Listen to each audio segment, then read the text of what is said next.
Our next presentation demonstrates the impacts that relations can have in retaining a consultant throughout a construction project. Please welcome Bao Chongtoua back to the podium, as well as our partners Jerry Naranjo with Naranjo Civil and Deb Ohlinger with Olsson.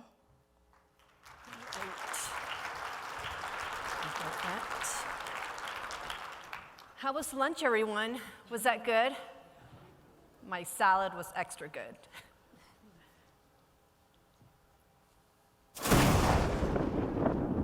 How was that? I chose this slide specifically for that sound. You know, when I first heard this talk that you're going to hear from Jerry and Deb, a couple thoughts came to mind. One is, wow, you know, they didn't have to share, right? But they did. I mean, they're sharing their formula for how to be successful on their projects, and they could have kept it to themselves, but the fact that they shared means that they really care not only for their success, but really for ours.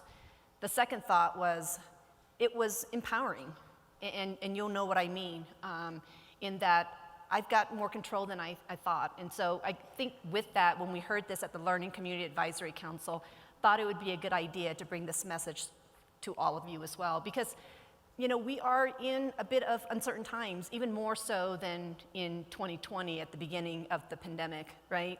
And you heard Laura speak to all of the industry challenges that you've all identified as part of the strategic planning process. And guess what? The experience is consistent on a national level, right? There's grave concerns with the economy, with interest rates and inflation. There's concerns on the social front with housing affordability as well as availability. And we've seen this here locally with prices continuing to rise, and yet there's still shortages. The demand's so high, there's still shortages of homes. So as a parent of adult kids, I wonder if home ownership in the Denver metro area is out of reach for my kids. And then really very dear and near to all of us that impacts us very closely is construction, right? The cost of construction continues to go up, and Jerry's gonna speak to that in a lot more detail here, but whether it's tied to the cost of labor, materials, land, the lack of labor, uptick in regulations, it's impacting us. And the experts are telling us, hang in tight, because it's gonna be a bit of a ride. They're saying there's not gonna be much reprieve, at least not in the near term. But maybe things aren't that gloomy.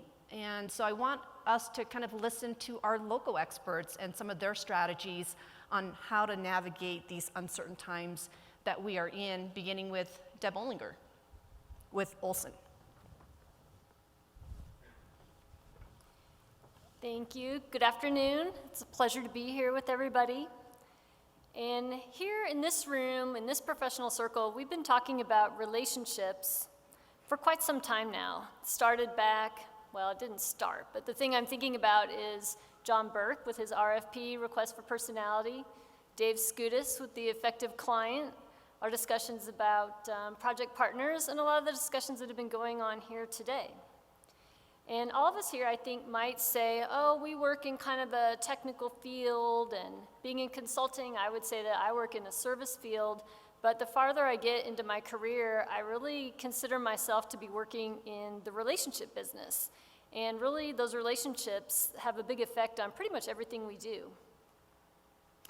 From my perspective as the engineering consultant, a successful project includes a lot of the things that you might expect, along with managing risk, not only for the design team, but for the owner, for the client, for stakeholders, and for the public.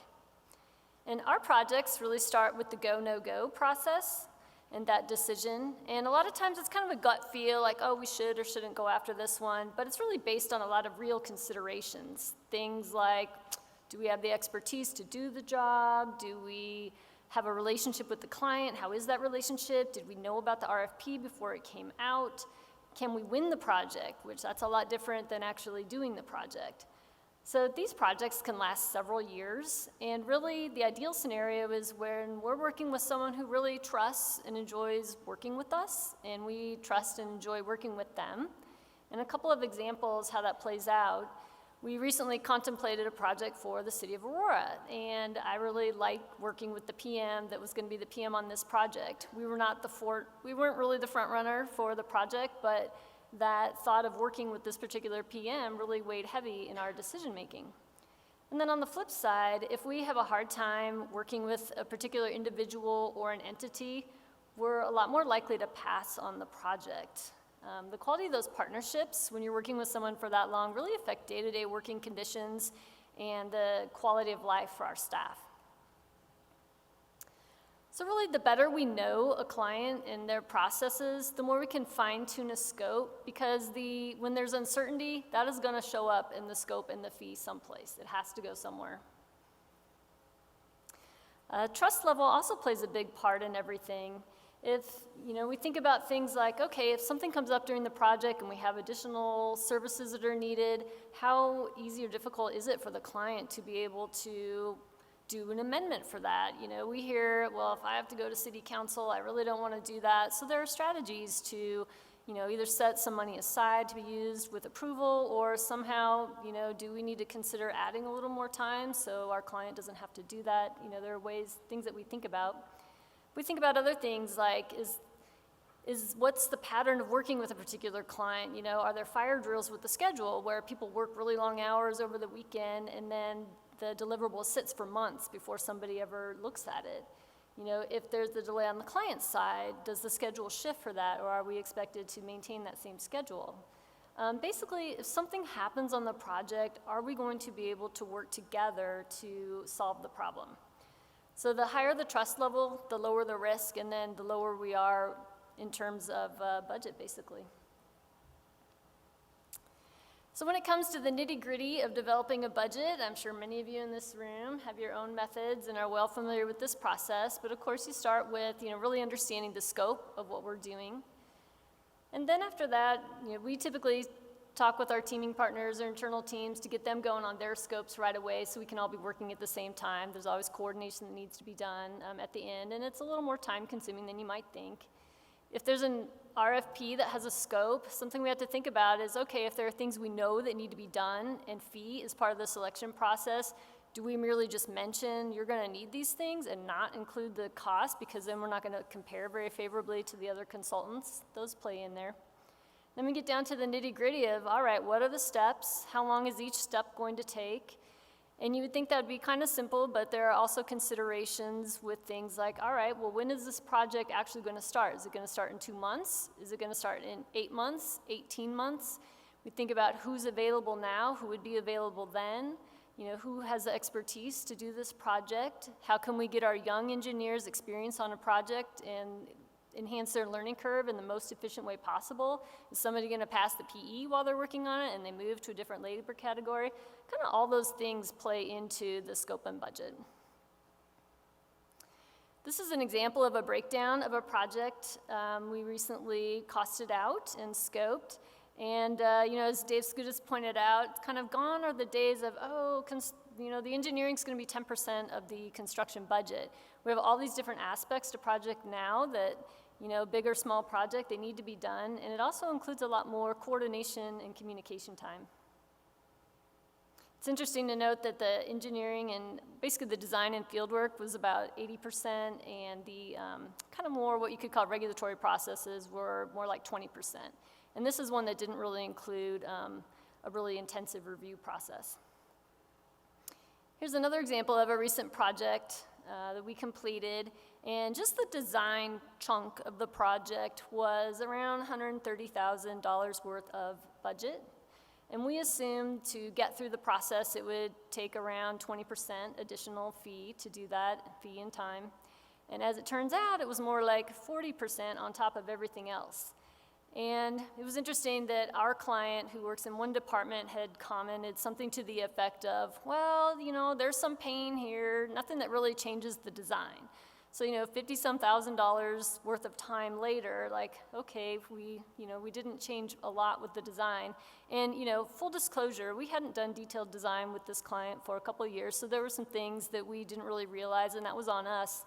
And we were able to learn and apply those to the next project. But I think the domino effect of lots of comments is they're just very time consuming to address. And even, a very simple comment requires a response and an action. So every comment needs that. And I think it would be surprising for some people to know that, You know, if you get into more complicated comments, you could easily be looking at $300, $700, $1,000 worth of time, and how it works is the design engineer has this comment that's more complicated, they're not sure what to do, they talk to the project manager.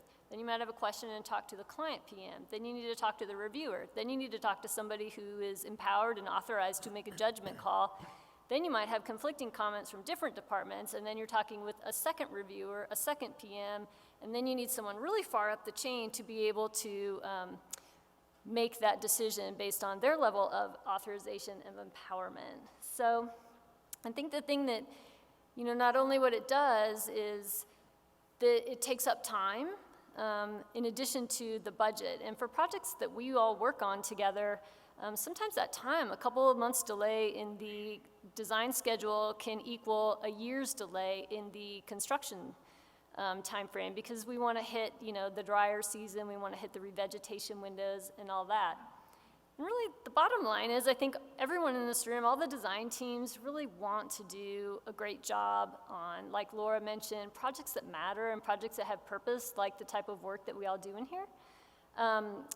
And what sometimes happens is, you know, although the design teams, they want to give an entity exactly what they need to be able to approve projects, you know, rounds and rounds of comments that don't really feel like it's improving the goal or meeting, you know, improving our way to meet the goals of the project, it can really be demoralizing, and I've heard it described as soul sapping. So that's kind of hard on people who really want to do a great job. This is an example of a different project we recently costed, and it's about a $400,000 design fee overall. And this is for a community that in Douglas County that we've worked on a few different projects with. So we know them well. We know that they are very fair. They're straightforward and streamlined in the review process. And so this is kind of like, this is our best price. It doesn't have uncertainty, and it has less challenge in it. And if we were working in a different area, we know from experience that we would need to add somewhere between 10 and 30% on top of that to be able to make it through the different processes. And I will say that for those of you who are owners, I'll just come right out and say that for that extra percentage, you're not necessarily getting a better solution to the problem. There are definitely ways to mitigate for some of these uncertainties and fine-tune the scopes and therefore the budgets accordingly. And one of them is to phase the work. It's if you have that option, to be able to go through the alternatives and data collection and then understand what you're really designing, then you don't need to account for things that you may or may not wind up doing. Another option is something like the project partners. We love working with our contractors directly. Again, it gets rid of a lot of uncertainty. We don't have to speculate how dewatering might happen or erosion control or what kind of materials they want to use for different things. We can really streamline what goes into the design, and we may not need to include as much detail. We can talk directly with the contractor on what information do you need and what's most important. And I will say, though, that a lot of times the local entity, they have a say in what needs to be on those plans. So sometimes that works and sometimes it doesn't. Flexibility amongst the overall project budget is really helpful. If you're tied to maintaining each task budget, then there probably needs to be a little bit of level of uncertainty in all of them, as opposed to just kind of one sort of floating level of uncertainty throughout the whole project. But really the bottom line is if we trust each other and we really want to take care of each other, we can eliminate a lot of the uncertainty and a lot of the risk, and also what winds up being additional budget. And then here, you know, we're talking about relationships, and of course, if you're talking about a relationship, you need to look at yourself first. You know, what am I doing? So we know we're not perfect, and we learn something from every proposal and project that we do. So we do try to create a lot of opportunities to get feedback in a number of different ways from our clients. And, you know, we learn great information that can really help us do better. And we learn things like, what are the hot buttons for this client? What's driving this project? What is driving the particular person working on this project? What's most important to them regarding how we execute a project? You know, what can we do better? what does success look like? I find it interesting that when we talk at the beginning of a project, and ask the question, what is everybody's measure of success? I always think I kind of know what people are going to say based on, what department they represent. And every single time I'm surprised by some of the answers that I get. So it's a really great thing to find out. And in general, finding out what our clients really need and how we can do better on their project just makes life better for everyone. And it makes the process way more fun. So I'll turn it over to Jerry to give us a perspective from the construction side.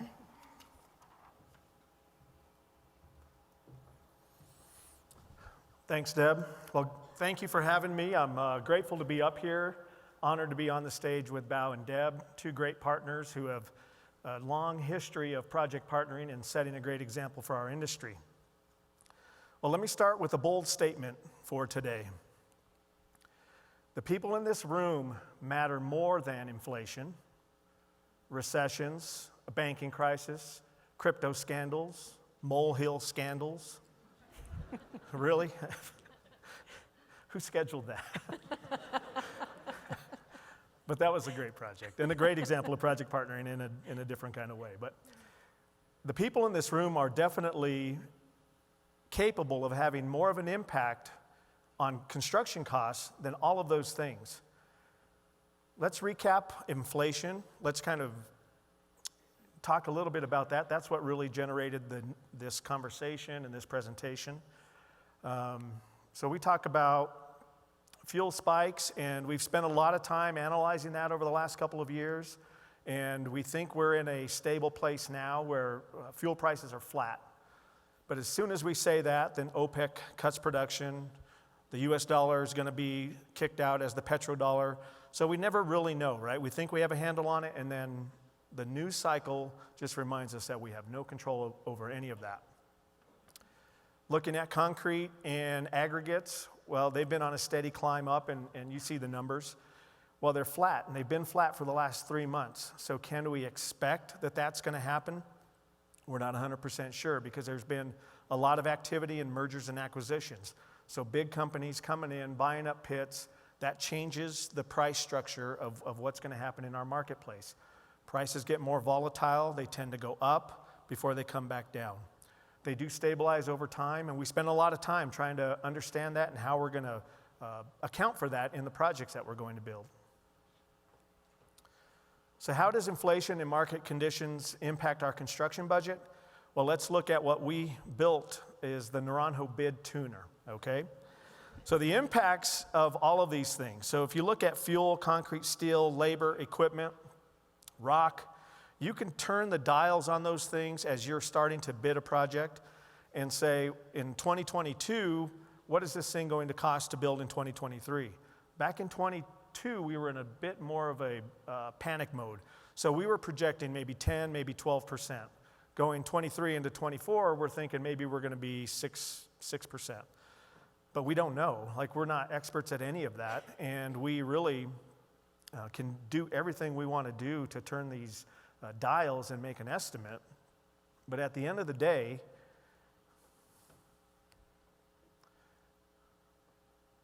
if we take a look at a mild projection of inflation, we can look at $1 million project, and we did this exercise off of a real project in Parker, I think it was Lemon Gulch, where we plugged in our base bid, and then we said, if we're going to build it in 23, what's the project going to cost based on 22 numbers? So we plugged in and we dialed in what we thought, how things were going to shake out. And really at the end of the day, with a mild, and at the time, 10%, 12% was a mild projection, we really only saw about a 6% increase in the total construction costs. So it's one of those things where we started to understand that, yeah, it's a big deal, but it's not anything we have any control over, and it's not as big a deal as we think. So here's a look at a severe inflation scenario. In a severe inflation scenario, we started dialing in some unrest in the economy, maybe some political unrest. What's that going to do to our projects? And in the worst case scenario, where we're projecting 18 to 20% inflation, we're really only seeing a 10% increase in a drainage way project that we typically build in this market. So a 20% jump in inflation doesn't really impact? I mean, it does. 10% is a lot of money. But we started talking about what happens when we go to turn in our bid and what really happens as we're finalizing those numbers. So if you look at the bottom right corner, you'll see 4 dials. And those 4 dials represent the owner and how we interact with the owner. So the first dial I'm going to talk about is the payment process. So we've wrapped up our bid. We're going to say it's 1.06 million. We're going to turn in our numbers. But we say, wait, let's take a look at this. Does this client pay? Do they pay on time? 0 to 30 days, that's pretty typical. That's usually what our clients do. There are some municipalities that are 30 to 60 days. There are situations where you turn in your pay app. It's normally 30 days, but every now and again, it's like, we got lost in the shuffle somewhere along the way. Can you turn it in again, right? We know those trends. We know the average time to pay. And the reason we track that is because it takes capital to build. $1 million project takes $800,000, $900,000 of capital. If you don't have that capital in reserves, then you got to go borrow that money. So that is a calculation we make as we're bidding projects. Now, if you look in the development community, and there are several reasons why this happens. Developers are usually borrowing big chunks of money to pay for big chunks of work, and that takes time, right? We build, we turn in the monthly pay app, and then that gets reviewed. It has to go through the bank. Checks get cut. That's 30, 60, sometimes 90 days. So that changes the dial quite a bit. What are the processes? What are the processes of the owner? Do they have a lot of permitting, hoops to jump over? Is there inspection hard to schedule? Is it cumbersome in any way? What about personalities? Personalities of the client. Are we 9 times out of 10, everything's great. 1 day out of 10, you just don't know what you're going to get. And that's really important when you're talking about recruit and retain, right? So in our hyper-competitive labor market, you have to be very aware of where you're putting your staff and your people, especially your talented people. You put them in a tough environment, you're going to have a hard time holding on to them. You put them in a tough environment, they're not happy, they're getting inconsistent treatment. In this competitive marketplace, you really have to be aware of that. So we have a dial for that. The last thing I would say is, what is our payment, what is our performance history with this owner? Over time, over the last couple of years, how have we performed? Do the projects start out great and then fade at the end? Do we have profit fade? Do we have scope changes? Things that numbers will tell us that maybe match up what our gut feel is. So we have a dial for that as well. So you start turning those 4 dials, and you really can start adding 10, 20, 30% onto a bid. So we're worried about inflation, which maybe is going to change our bid 6%. It's really the dials that are changing the cost of construction. And so how do you do that? How do you save money for your taxpayers? How do you get the best ROI for the natural resources in your community? I'm going to offer this idea to tune your organization. And I'm not being critical, because we do exactly that. We are here as a partner to do exactly the same thing. So we're full of problems as contractors. We have things we need to work on, and we do. And in my organization, I feel like we take that very seriously. I've heard recently that when your culture is your strategy, you can start playing chess instead of checkers. But I like it better said that chess or culture eats strategy for breakfast. So I'm incessantly committed to improving how we show up as our company on one of your project partner projects. So I'd suggest, to get more out of your resources and taxpayer investment, reduce your PETA factor, right? Work on your organization.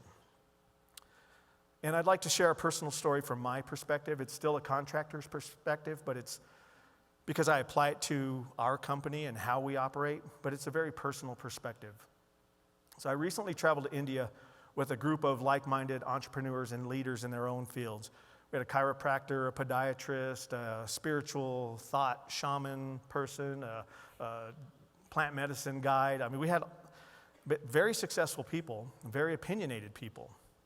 And we spent time in Amritsar, Varanasi, Mumbai. We were there for a total of 8 days. And I learned so much about India, religion, spirituality, and population density. Right? There's 1 billion people in India, half the size of the U.S. Just standing in line to go somewhere is a different experience. Like getting bumped continually while you're in line is something you've really got to work on and focus on. So it's not easy to travel. It's not easy to travel in India. There's nothing easy about traveling in India.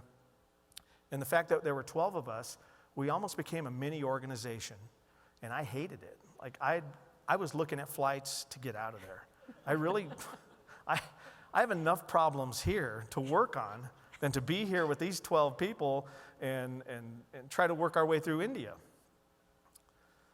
But the experience was also very surreal at times, and it was sad at times, and seeing the poverty, it was always a challenge personally to work through that. There was one trip or one excursion that we did where we were going to go work at a community kitchen, and we drove an hour just to get to a place where we could walk another 30 minutes. And that was from where we were staying to where we were going. It was only 6 miles as the crow flies. We experienced a lot in those 90 minutes, though. So we made that journey to get to what is called the Golden Temple in Amritsar. And so this is not a religious commentary of any kind, but yes, the Golden Temple is the headquarters for the Sikh religion. And the Sikh people gave me a major takeaway that is super relevant to my business, and I hope this presentation. I was so uncomfortable getting there, and on top of that, we were going to work at this kitchen for the entire day. We had to remove our shoes, wash our feet, walk around barefoot. And, I watched the foot washing. It wasn't up to par. I mean, there's some QC that needs to go on over there. But let me show you. So this is the Golden Temple, and you can see surrounding the Golden Temple is a pond that they constructed. And around the pond, or the perimeter of the pond, is all those white buildings. And you have some offices and you have some museums in there. But most of that building is where they house people. And if you are a person in need and you need a place, you need shelter, you can sign up, you can get a room for 3 days, you have a place to stay. And I don't know how many rooms are there, but it's a massive amount. So near the pond is also a free community kitchen. And in this kitchen, they feed 100,000 people a day. And they have 10,000 volunteers working the kitchen. It's 24/7, and there's no shortage of people who want to eat, and there are no shortage of people who want to volunteer. As a matter of fact, we had to wrestle our way in to a station to actually be able to volunteer. And it's just mind-blowing that to watch that, it stopped me dead in my tracks, right? There's no managers, there's no hierarchy, there's no complaining, there's no anger, and there's no gossiping. It's just working and serving. So the lesson of the Sikh people said this to me. Before you go on a journey of holiness, and this is one of their tenets, I didn't make this up, but before you go on a journey of holiness and preach to others, you must first take care of your people. Feed and shelter your fellow man before you claim to be anything righteous or holy. And I walked away from that message and that experience and said, the one thing that I can implement, what is my takeaway, is that I don't have anything to complain about. So an exercise that I embraced while I was there, because I was still, I was definitely ready to leave, right? I was checking flights while I was there.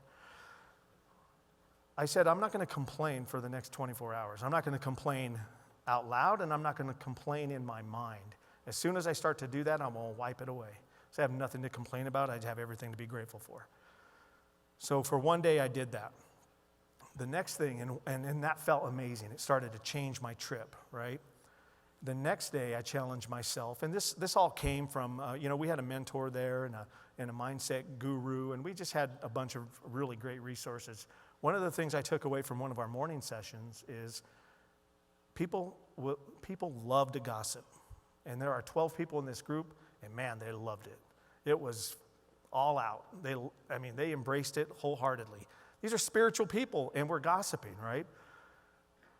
One of my takeaways from the morning session that we had over there was, I will not gossip. For the rest of this trip, I will not gossip. And how do I change the conversation when somebody's trying to gossip? And that was an exercise that I went through. As soon as I started going through that exercise, I started to change. I stopped looking at flights. I stopped looking at ways to get out of there. Project partnering is very similar to that experience. It requires an extreme level of personal development, but the rewards are 10x. Right, as we were talking about the molehill, there are opportunities there to be really angry, to cite some things that were said, or documentation that you might have, or there are ways to work through it, right? Get curious, be grateful for the opportunity that you have. So I'm suggesting that fix you first, and then maybe you can fix a department, or maybe you just even start with your project group. But I'll warn you that fixing those types of things doesn't happen overnight. Project partnering didn't happen overnight. It's a huge investment over many years, but the benefits are worth it. If you can take a disciplined approach, one task at a time, to improve yourself, improve your organization, start to look at who you are and how you show up, those changes in you will start to be transparent to the people around you, and that momentum will start to build. So lastly, the ultimate goal of project partnering is to maximize the ROI for the taxpayer, community, and our natural resources. What I learned at the Golden Temple is that when focused on service and the people mission, your experience can improve 10x. If you're there and you're already doing project partners, great. If you're thinking about project partners and you're saying, well, it's never going to work in my organization, I challenge you to go deep, work on yourself, start to make some changes. Because where else can you make 10, 20, 30% impact on construction costs in our industry? So move the ball forward. So forward to big results, which always takes me to the story of the Belgian draft horse. And if project partners ever needed a mascot, it should be the Belgian, right? Next year, I'm going to pass the hat. We're going to rent a Belgian. Somebody from the flood district can write it down, 16th Street Mall. Laura, you in? She's in. Okay. The story is one Belgian can tow 4,000 pounds. Two Belgians yoked together can pull 16,000 pounds. Two Belgians living together for just a couple months can pull 32,000 pounds. Two Belgians who were born together, grew up together, have set the single record for a yoked pair at 52,000 pounds. So are we going to be 4,000 pounds towing Belgian, or are we going to find a partner and try to tow as much as we possibly can? The people in this room have a bigger impact than all of the unknowns we spend so much time worrying about.